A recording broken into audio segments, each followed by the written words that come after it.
Hello friends, आज हम topic discuss करें क्लास 10 से और जो चैप्टर लिया है हमने वो है कोऑर्डिनेट ज्योमेट्री। चलिए देखिए क्वेश्चन क्या कह रहा है कि if the coordinates of A and B are, मैं लिख दिया वैसे मैंने question. If the coordinate of the point A B are, हमें दो कोऑर्डिनेट दिए हैं ए और बी पॉइंट के, कह रहा है find the coordinate of P such that A P is equal to 3/8 A B.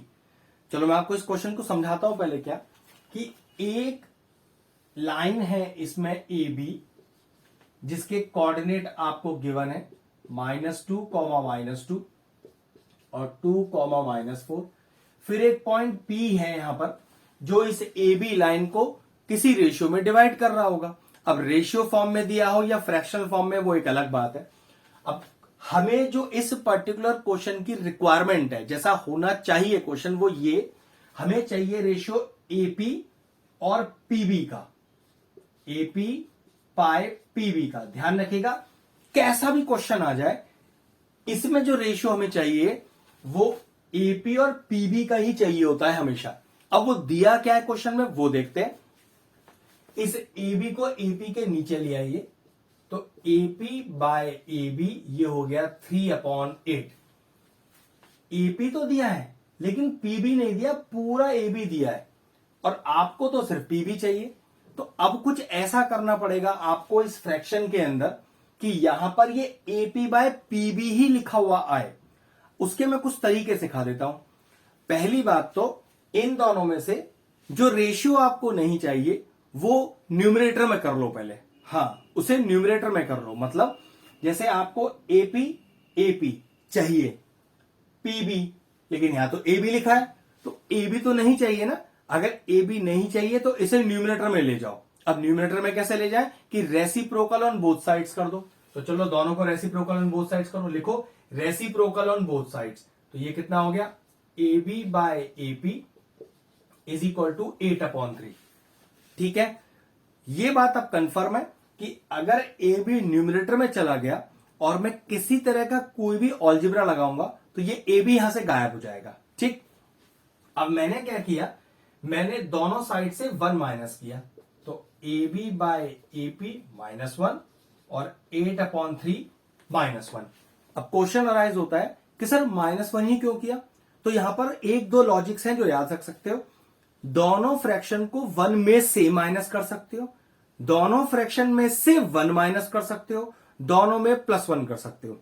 इससे आपका जवाब आ जाएगा हमेशा। आपको ऐसा लगता है कि सर 1 माइनस करके तो आंसर नहीं आया, तो मैं क्या कह रहा हूं, आप 1 में से माइनस कर दो दोनों, तो हो सकता है जवाब आ जाए। हो सकता है दोनों में 1 ऐड करके जवाब आ जाए। इन टाइप के पर्टिकुलर क्वेश्चनों में जहां पर आपको ये फ्रैक्शन का वैल्यू इस फॉर्म में नहीं दिया होता, वहां पर यही 3 लॉजिक लगाने होते हैं।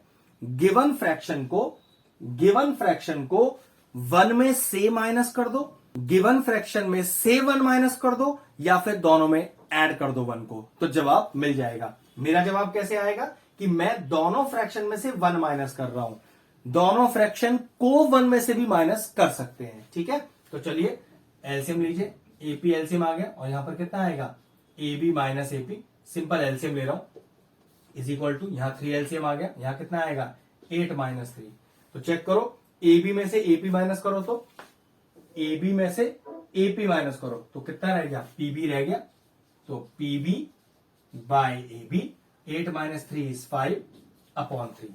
चेक करो, मुझे एपी बाय पीबी चाहिए ना, पीबी बाय एपी आ गया, उल्टा आ गया, तो फिर रेसिप्रोकल ऑन बोथ साइड्स कर दो। तो लिखो रेसिप्रोकल ऑन बोथ साइड्स और क्या हो जाएगा, AP by PB is equal to 3/5। तो AP by PB ratio form में कितना लिखा जाएगा, 3:5।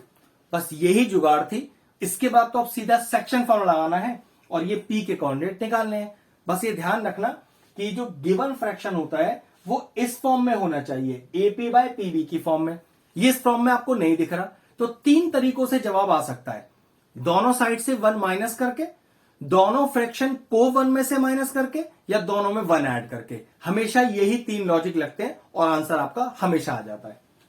अब क्या करें, सेक्शन फॉर्म लगाते हैं पी के कोऑर्डिनेट निकालने के लिए। अब ये तो हटा ही देते हैं, तो ये मान लेते हैं x1 y1, इसे मान लेते हैं x2 y2, ये दोनों रेशियो मान लेते हैं m और n, और हमें आंसर में चाहिए क्या, हमें P के कोऑर्डिनेट x और y चाहिए, तो लिखते हैं on applying section formula to find the coordinate of P।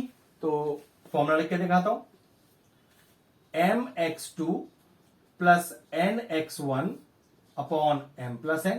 याद रखिएगा, पूरा डिस्क्रिप्टिव रखिएगा कि टीचर अगर क्वेश्चन को ना पढ़े और आपका सॉल्यूशन देख ले तो उसे समझ में आ जाए कि क्या क्वेश्चन होगा, तो समझ जाइए कि आपको फुल मार्क्स मिलने वाले हैं। इसी तरह से दूसरा कोऑर्डिनेट कैसे निकालते हैं, my2 plus ny1 upon m plus n। और ये दोनों वैल्यूज हैं क्या, ये P के कोऑर्डिनेट है, मतलब ये आपका पहला x है और ये पूरा आपका y है। तो चलिए mx2, तो m into x2, m into x2 plus nx1, n into x1, n into x1 upon m plus n, m plus n। ये लीजिए, तो आपका पहला कोऑर्डिनेट P का आ गया x वाला। ठीक है, अब ये देखिए my2 plus ny1 upon m plus n। तो ये लीजिए आपका P का सेकंड कोऑर्डिनेट आ गया जिसे हम y बोलेंगे। अब सॉल्व कर लेते हैं इसे। ये आपके पास आएगा 6 माइनस का 10 अपॉन 8 और ये आएगा माइनस का 12 माइनस का 10 और अपॉन 8। थोड़ा सॉल्व करना रहेगा बस।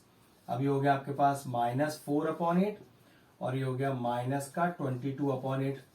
और थोड़ा सा सॉल्व करते हैं कैंसिल आउट करके, फिर हो जाएगा 4 टू 8, तो माइनस का 1/2 और ये होगा आपके पास 2 4 8, 2 1 2, 2 1 2, तो माइनस का 11 अपॉन 4। तो therefore the coordinate of the point P is -12 comma -11 upon 4। Question finish हुआ, वीडियो फिनिश करते हैं। अगर आपको हमारे वीडियोस पसंद आ रहे हैं और इन्फॉर्मेटिव लग रहे हैं तो आप हमारे चैनल की प्लेलिस्ट में जाकर आपको किसी भी चैप्टर में किसी भी क्वेश्चन का डाउट है उसका डेडिकेटेड वीडियो आपको मिल जाएगा। तकरीबन सारे इंपॉर्टेंट क्वेश्चंस के वीडियोस आपको हमारे चैनल पे मिल जाएंगे, आप जाके उन्हें चेक कर सकते हैं।